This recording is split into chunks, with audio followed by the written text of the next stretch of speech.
Wait, or what are we doing? Sleep. Is that okay? Yeah, I saw organic. So Oh, no, I was looking at other stuff. I was like, oh god. Organic sleep, have you ever heard of it? I'm about to learn. Alright, you ready? Hey y'all, you're back with Girls in the Garage. I'm Lindsay. I'm Natalia. And today we're going to talk about Natalia's favorite hobby. Anyone can guess what that is? No? No? Is this thing on? Well, it's sleeping. Natalia is like a bear in the winter. She is in hibernation all year round, people. She gets her sleep. Her body stays zen off of sleep. You got me. I love sleeping. It's the best thing that I think I do in a 24-hour. It's the best trait about me, if you ask. It's the best trait. I love sleep. And if I get anything less than 9 hours, don't be around me. But don't worry, I very well plan. How's your sleep, Lindsay? We are not the same. Honestly, though, lately I will give myself a little pat on the back. I have been getting, my sleep score is really high lately. I'm averaging like almost 8 hours, if not over. So your girl's getting better. But back in the day, like 3 weeks ago, it's like 4 hours here, 5 hours there. Yeah. You know? Yeah. You're trying. That's all that matters. It's not my best trait, some would say. No, that's okay, because you're so ready to have kids one day. I'm going to have to make my children, like, conform to my schedule, and it's not going to go well. I think it'll go well. We'll see. Let's hope my kids, like, sleep the way I do. But, yes. Nothing. I'm thinking about sleep. I know. We're tired. It's been a long 9:15. It has been. Guys, keep us in your prayers. We're chugging along, but it's getting brutal. It is. We'll survive. Yes, we will.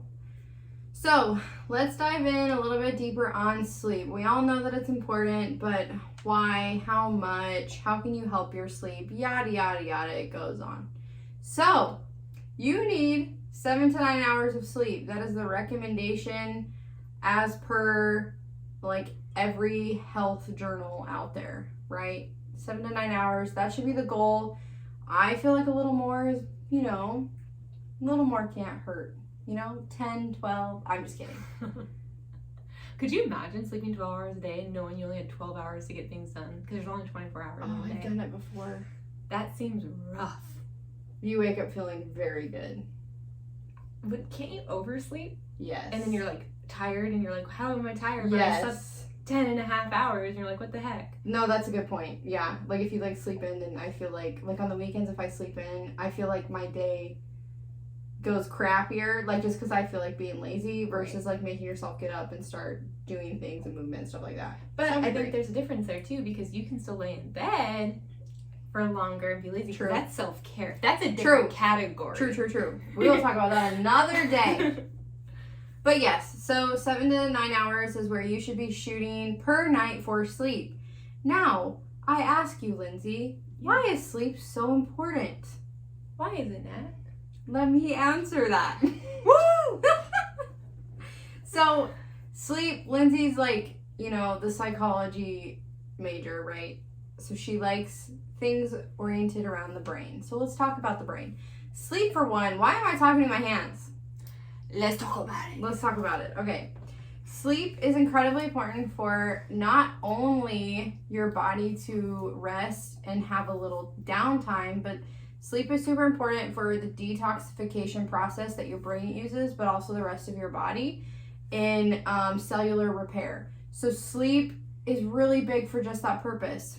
And just for your brain alone, you can reduce your risk of getting a lot of diseases and disorders that you could potentially develop later on in life just from getting the proper amount of sleep, like dementia, cardiovascular disease, stuff along those lines. So sleep, honestly, is one of the best things that you can do for your health, the proper amount of sleep. It also is super important for your metabolism, for hormone regulation, and like I said before, sleep is just really, really good for your body to heal itself. Facts. Yeah. You know, it's really interesting to me. Sleep is free, yet so many people don't prioritize it, but you know, we're constantly looking for that next best thing, the next pill, the next magic thing to make us healthier, skinnier, whatever. But people aren't prioritizing different things you can do to make your sleep habits better, and it's free. Like, yeah. You think we would look at it a little bit more just to enhance that side, because like Nat said, it's healing so much in your body, and you're literally just sleeping. You're Mm-hmm. not having, your body's doing all the work. You're actually taking a break. Yeah. Essentially. It's so important for your brain. And also, like, if you're not hitting your goals, if you're not, like, physically, emotionally, mentally, if you're, you know, studying all day long, you're having a hard time concentrating, if you're not hitting your goals in the gym, look at your sleep and analyze your sleep. Plug Oura Ring, girl. Honestly, I think, yes, the Oura Ring has been cool in natural cycles to track my cycle, but I think I've had the most benefit from it telling me about my sleep. It breaks it down from your awake time, your deep sleep, your light sleep, and your REM sleep. And I'm trying to tweak different things to increase those because your body needs different phases of those sleep cycles, which is important. So I'm here. Everyone get an Oura Ring. It is so cool. I know it's a little bit pricey, but the investment, think about it. If it can help you sleep, sleep is free. You can live longer, be healthier. It's only making you better. Yeah, I think it's really important to make sure you're deep diving into your sleep, and there are ways that you can heal your sleep. So if you feel like you're kind of, I don't know, dragging during the day, or don't feel fully rested, you're having troubles concentrating, that is indicators to you that you are either A, not getting enough sleep, enough quality sleep, or you are not getting enough oxygen when you sleep. And so we'll kind of go into that a little bit later. So I've said this several times. I'm a real big fan of Andrew Huberman. He is a PhD at Harvard or Stanford. Don't quote me on it, but besides the point. He has a really awesome podcast that I've been really listening because I've been really wanting to improve my sleep. And the biggest takeaway I've had from his podcast so far is I've been mouth taping, and it sounds scarier than what it actually is. I literally ordered tape off Amazon. It was super cheap. I got a lot of packs, and I'm literally just taping my mouth, not horizontally, but vertically. And I do it about 10 to 15 minutes before I actually like close my eyes to fall asleep. So while I'm watching the last little bit of Criminal Minds or Gilmore Girls or Friends, whatever I'm in the mood for that night, I just put it on my mouth, and then because it preps my body to know, okay, your mouth is shut. But I was a heavy mouth breather, and all of the symptoms show that your sleep can suffer from breathing through your mouth. So different benefits to mouth taping is it promotes more nose breathing, obviously, because it's taking away the mouth aspect. But this can help prevent the spread of infection, which I thought was really interesting because especially in a post-COVID time, people are constantly looking for ways to not get sick because it was such a scary thing, and still is for some. So that's an interesting factor, that if you can promote more nose breathing rather than that mouth breathing, you can prevent the spread of things. It also improves your teeth hygiene, and we talked about this time and time again. Teeth can play a factor in many health roles, so you can literally look at your teeth to know how your heart is doing. Like, there's different factors to connect, so I thought that was really important. It can also help with facial alignment, and this runs on my family. We have really long faces, and when you look at someone from their profile view, I found it interesting because if their jaw protrudes a little bit further, typically they're probably heavier mouth breathers, and that's kind of out of our control. But from mouth taping, you can promote your face to essentially take a different shape. If you guys know what I'm saying, like, obviously it's not going to change you, but it can promote your body, your nose to work in a different way. Like a different adaptation. Yeah, exactly. So I thought that was really cool. And it can help you with deeper sleep. So this was where I was struggling in sleep. I was getting like maybe 6 hours of light sleep or awake, and that's not good. It's sleep, yes, it's good, but that's not the sleep that helps refocus your brain, repair your cells, different things like that. You want more of a deep sleep or a REM sleep. Well, this can help by mouth taping promote your body to be in REM or a deep sleep longer. And honestly, from mouth taping, I've been mouth taping for almost 3.5 weeks now. And the last 2 weeks, I've gotten over 2 hours of REM. And prior to all this, I was probably averaging 10 minutes of REM, if that, maybe 2 to 3. So it's really interesting to see those trends and having that, those actual numbers there to compare and see a difference. It's really cool to see how I'm doing. And I feel like I'm back in the gym, well, doing things for the, you know what I'm saying, not the actual gym, but I'm working out. Right. And I've been really rejuvenated, and I think my attitude's been better this week. Nat spends a lot of time with me, so she can contest to that.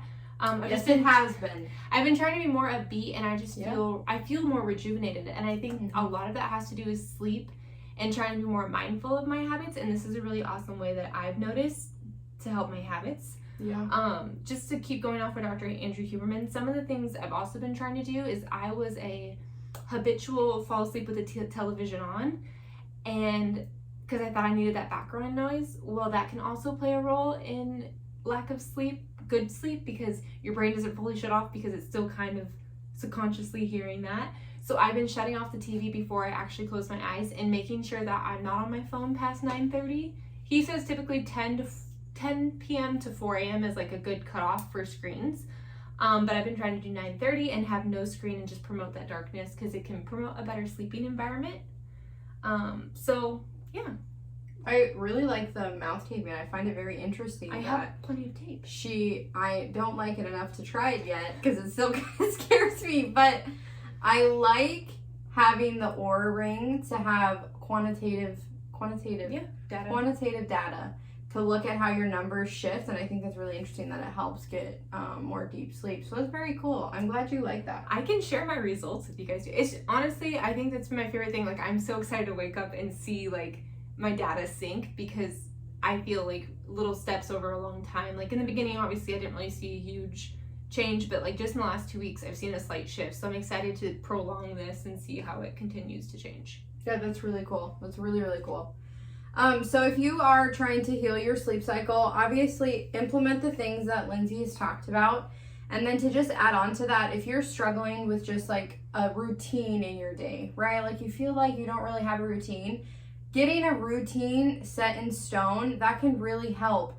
And if you struggle with that, just start with like 2 times a day. Just set your alarm at like say 6 a.m. in the morning and be like, I'm gonna get up no matter what I have planned for the day. I'm gonna get up and I'm gonna go for walks at 6, right? Mm-hmm. And then like Lindsay said, take your phone away at a certain time at night, maybe like 8 p.m. Turn your phone off. You do not want to be looking at your phone before. Now again, we're preaching to the choir because we sit on TikTok and yeah, okay, we're here to be real. We've established that. But when you're on something with light production before bed, your brain is not producing the right amount of melatonin, if at all, which is what triggers your sleep cycles. So you want to put your phone away for at least an hour before you go to bed, like Lindsay said. Kind of get your brain ready to go to sleep. And then exercising. Lindsay also said this. Exercising is so important for everything, but also your sleep cycles. If you don't believe me, try it out. I promise you might see a difference. And then another thing that can really help is making sure you're not eating a big meal 2 to 3 hours before bed. When you eat, that gets your metabolism going, your body's producing energy, and that doesn't really shut your body down to get rest. So, and to play off of that, not to interrupt you. No, you're good. Don't eat, but also don't consume caffeine. Yes. At a certain time before. I mean, there's some people who can say they can drink it and still fall asleep, which I believe you. Me, yesterday, I had a coffee at 2, and I was wired till 1 a.m. She was so Dr. Andrew Huberman actually recommends don't consume alcohol 8 to 10 hours prior to you falling asleep. So typically just consume it in the morning hours, early afternoon. Alcohol? Caffeine? Did I say alcohol? You sure did. Okay. Well, I said, wow, 8 to 10 hours. And then I was like, you said typically in the mornings, and I was like, I don't think she's talking about. Okay, well, we can keep this in the episode because if you do need a drink, just do it. It's 5 o'clock somewhere, baby. You guys, clearly I'm tired, but I apologize. What I was trying to say is do not consume caffeine 8 to 10 hours prior to falling asleep because that can keep you wired. However, if you do need a drink in the morning, by all means, do you, boo-boo. We're not here to judge. Sometimes it'd be like that. Drink in the morning. I was like, where did you read that? Well, it's funny because in my notes also he talks about like no alcohol or limiting alcohol. So it was just on my brain. That's hilarious. That's so funny. Sorry. I was like, wow, I've been doing it wrong this whole time. No one ever told you. Yeah, I know. I'm so sorry. That was funny. And then just to add on to that, just some easy supplements that you can add in to heal your sleep if you're struggling is magnesium. Magnesium is so good for so many things, but magnesium is a really good calmer to the body. And then tryptophan, which is a building block to serotonin, which serotonin is it plays a big role with your sleep cycles, your sleep-wake cycles. So tryptophan can naturally be found in like chicken, fish, turkey, That's awesome. Get your protein in too. Protein, if you must. Protein, muscle, let's go. Before you go on to that, just to add on to that really quick, I also found it interesting to reset your circadian rhythm, to go off of how you talked about your serotonin levels and like naturally change our sleep cycle because we're all kind of haywire. You should, the first 30 to 60 minutes of waking up, try your best to go outside and look in direct sunlight. I'm not saying go stare at the sun, because obviously that's not what I'm saying. Go outside, get that natural sunlight, because your eyes, isn't it your eyes, quote me on this now, they absorb the photoreceptors that allow our brain to produce the natural melatonin that we, right? The light activates your photoreceptors. Thank you. Yes. So your light activates those photoreceptors, which allow you to get your circadian rhythm back in pattern because your body does want to do natural. It's kind of like when you go camping and you sleep in a tent, that natural light is coming in.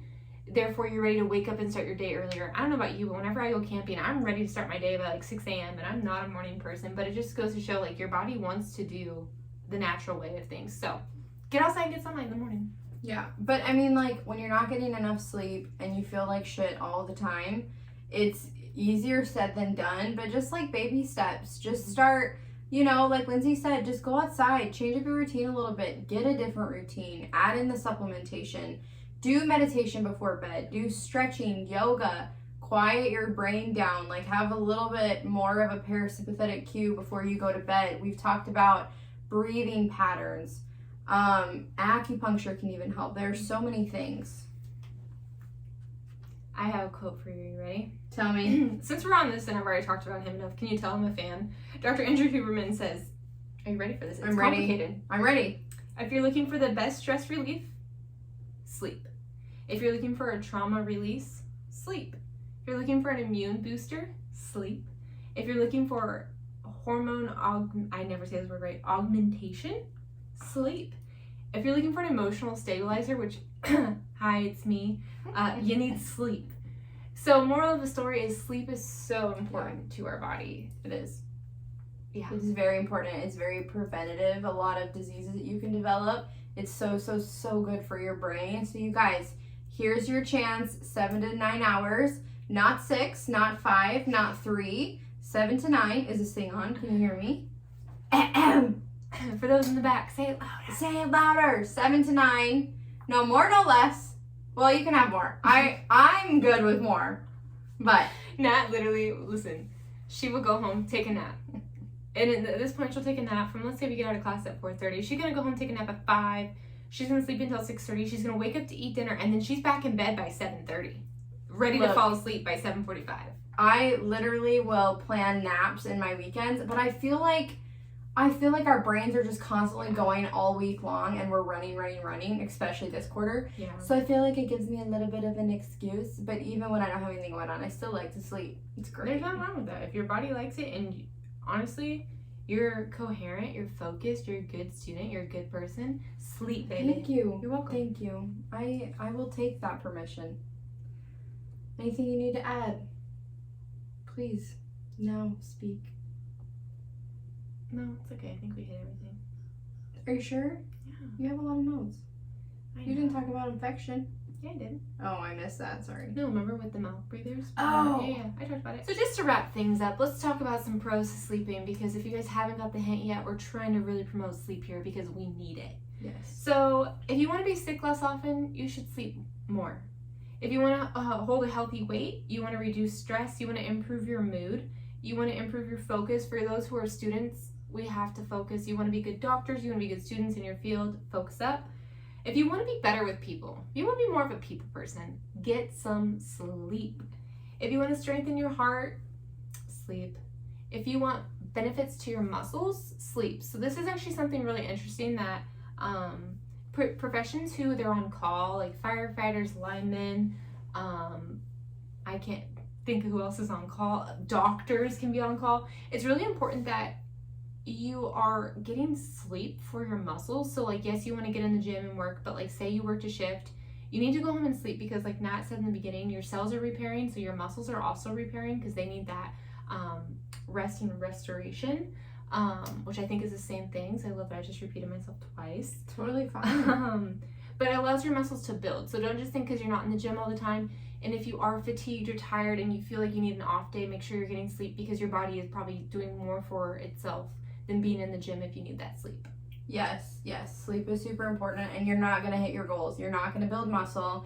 You're not going to lose fat. You're not going to build lean body tissue if you do not get the proper amount of sleep, because your body just won't prioritize it because that's not the priority.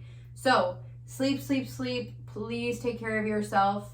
It didn't just stop, did it? No, I think we're good. Right? It's still going. You're good. Yeah, it's still Okay, going. good.